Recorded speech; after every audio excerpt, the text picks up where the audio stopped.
এখন মিনিমাম ওই ঘড়ির কাঁটায় সকাল 8টা মতো বাজে। তো এই মুহূর্তে জটা জামা কাপড় ছিল সব কটাই পরিষ্কার করে নিয়ে চলে এসেছি।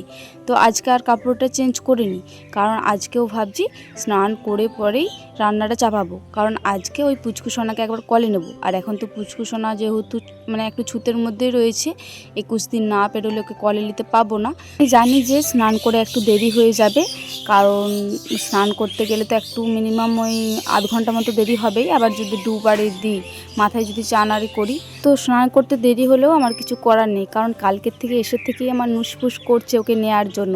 আজকে তো নিয়ে যাব, তারপরে স্নান করব।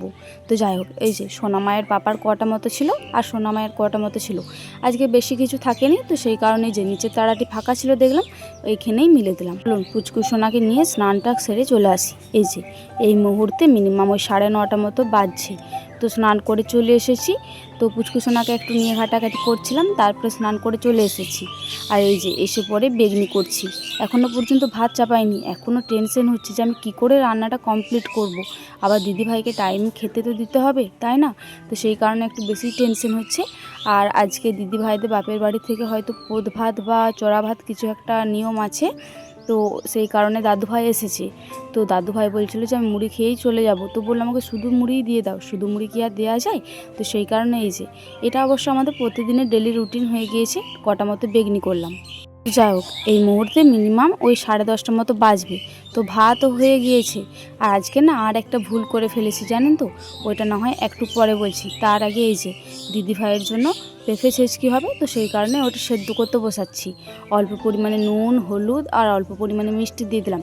তো কালকে ওই পুচকু সোনার জন্যই মিষ্টি আনা হয়েছিল, মানে ওই উপলক্ষে। তো ওইটারই মিষ্টির রসটা ছিল, ওইটাই অল্প পরিমাণে দিয়ে দিলাম। তো জানি না মিষ্টির রসটা দেওয়ার কারণে পেঁপেগুলো সিদ্ধ হচ্ছিল না কেন। তো হয়তো ওইটার কারণেই হবে, তো আমি ঠিক বুঝতে পারছিলাম না। তো অনেকটাই জল লেগেছিলো, আবারও একবার জল দিয়েছিলাম জানেন তো।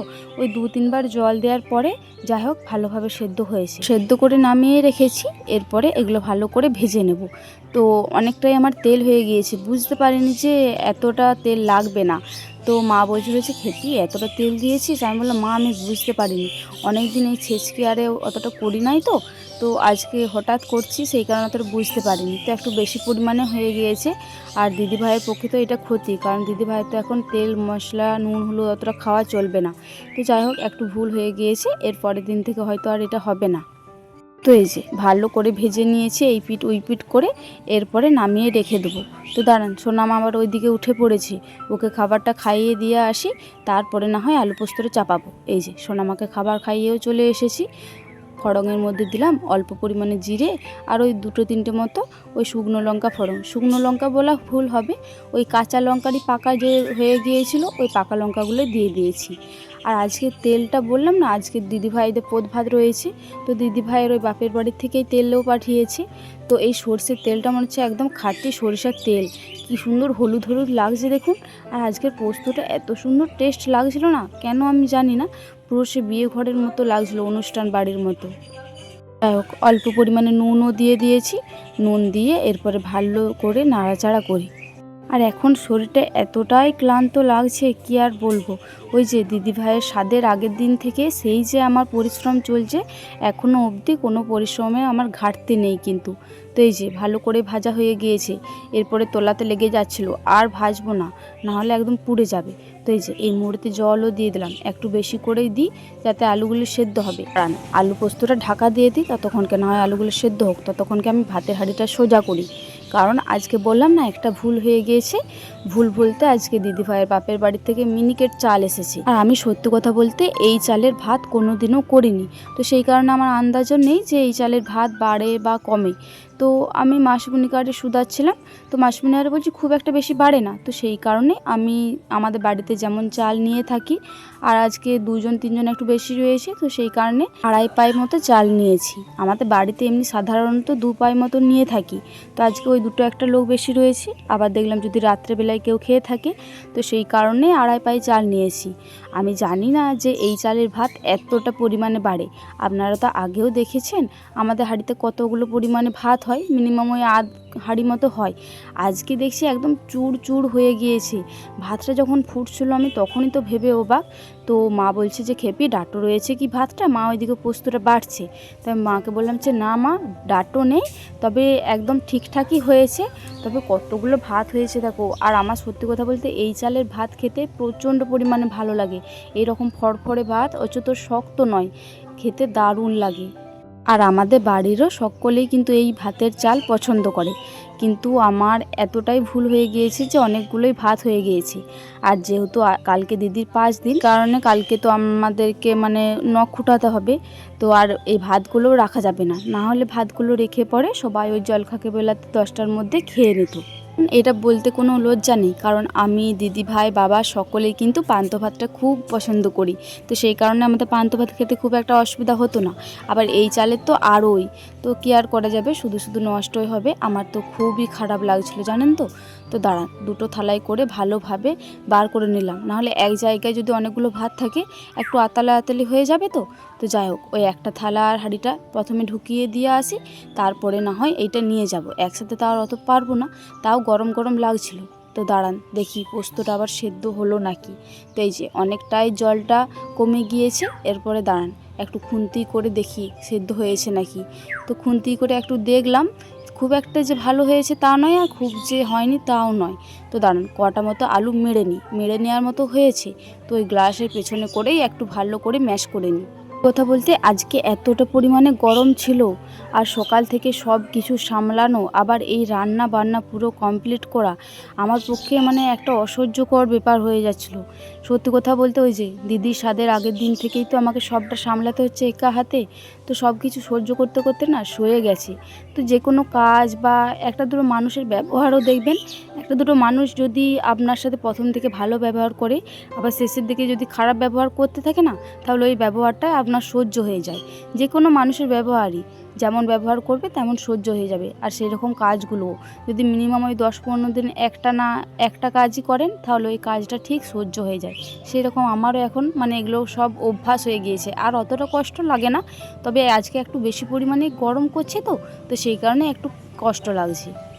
এই যে আলু পোস্তটি হয়েও গিয়েছে, আর আমি তো পোস্তটা নামিয়েই পোস্তটা দিয়ে থাকি, আপনারা তো সকলেই জানেন। এই যে থালাটি ওই রাতের জন্য কেটে রাখছি, আর বাটিটি এই বেলার জন্য। তো যদি দরকার হয় তখন না হয় থালাটা থেকে নেওয়া যাবে। তো ঘাটাঘাটি করলে আবার যদি নষ্ট হয়ে যায়, কারণ আজকে তো প্রচণ্ড পরিমাণে গরম রয়েছে বললাম।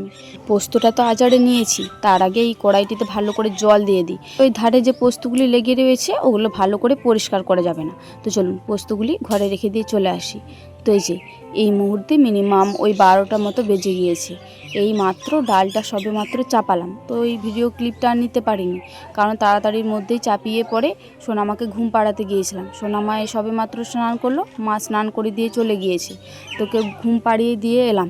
সোনামা ভালো টাইমেই ঘুমিয়েছে জানেন তো। এরপরে তাহলে বাকি যা রান্না বান্না রয়েছে তাড়াতাড়ি কমপ্লিট করে নিতে পাবো।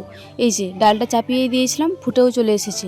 তো ডালটা হালকা একটু কেমন কেমন লাগছিল, যেন একটু সেদ্ধ হয়নি, কারণ ওই হাঁড়িতেই ডাল কৌটোই করে দিয়ে দিয়েছিলাম। তো সেই কারণে মা বললো যে খেপি একটু ভালোভাবে ফুটুক, তাহলে দেখ ওই বাদ বাকি যেটা রয়েছে ওইটা সেদ্ধ হয়ে যাবে। তো দাঁড়ান ডালটা অনেকক্ষণই বেশ ফুটলো। এরপরে ওই নুন মিষ্টিটা সব একটু ভালো করে দেখে নিই। তো দেখলাম যে না, সব ঠিকঠাকই রয়েছে। এরপরে নামিয়ে নিই। এর থেকে যদি বেশি ফুটাই তাহলে চাপ হয়ে যাবে জানেন তো। ঠান্ডা হলে এখন অনেকটাই পাতলা লাগলে কি হবে, যদি ঠান্ডা হয়ে যায় অনেকটাই চাপ হয়ে যাবে। এই যে এই বাটিটিতে রাত্রের জন্য রেখে দিচ্ছি। ওইদিকে আবার দিদিভাই বললো আবির খেতে বসেছে, আমাদের এখনও ডাল হয়নি, আবিরকে একটু ডাল দিত। ওই জন্য আবির খেপাকে ডালটা দিলাম। বাদ বাকি কড়াইয়ে যে ডালটি রয়েছে এটি দুপুরের জন্য এই বাটিতে ঢেলে দিলাম। তো চলুন ডালটি রেখে দিয়ে চলে আসি, কারণ এরপরে কুমড়োর ঝালটি করতে আছে। তো সত্যি কথা বলতে আমার আর করতে ইচ্ছাই করছিল না কুমড়োর ঝালটা, কিন্তু কি আর করা যাবে, তরকারি যখন বানানো হয়েছে আর তো কিছু করার নেই। তো যাই হোক, ফড়ংয়ের মধ্যে দিলাম 5 ফড়ং, আর 2টো মতো কাঁচা লঙ্কা আর শুকনো লঙ্কাতে, আর একটা মতো তেজপাতা। এই তেলটির মধ্যেই হলুদ দিয়ে দিয়েছিলাম জানেন তো, তাহলে বেশ মিক্স করতে সুবিধা হয়। তো দাঁড়ান ভালো করে এই কুমড়োতে আলুতে ভেজে নিই। ওই একদিন রাত্রিবেলায় করেছিলাম, একটু ঢাকা চাপা দিয়ে করেছিলাম। সকলেই কিন্তু ভীষণ নাম করেছিল, বলেছিল দারুণ হয়েছিল। দিদিভাই তো বিশেষ করে বলেছিল বুনু কীভাবে করেছিলি বলতো? তোর হাতের রান্না কিন্তু এত কোনো দিনও টেস্ট হয়নি, সেই দিনে যা ভালো লাগছিল। তো রাত্রিবেলায় করেছিলাম, জানি না কিভাবে করেছিলাম বা কিভাবে কি হয়ে গিয়েছিল। তো যাই হোক, অনেকক্ষণ নাড়াচাড়া করলাম, ওই যে তলাতে আবার ধরে ধরে যাচ্ছিলো, কারণ জালটা না প্রচণ্ড পরিমাণে জোরে হয়ে গিয়েছে। তো যাই হোক, অনেকক্ষণই ভাজাভুজি করলাম, তো এরপরে জল ঢেলে দিলে কোনো অসুবিধা নাই। এই যে দাঁড়ান দেখি ভালো করে আলু বা কুমড়ো কোনোটা সেদ্ধ হলো নাকি। ওই খুন্তিটা করেই একটু দেখছি, তো দেখলাম যে না, কুমড়োগুলো বেশ ভালোভাবে সেদ্ধ হয়ে গিয়েছে। এরপরে ওই গ্লাসের পেছনটি করে একটু ভালো করে ম্যাশ করে নিই, তারপরে না হয় কুমড়োর ঝালটি নামিয়ে নেব।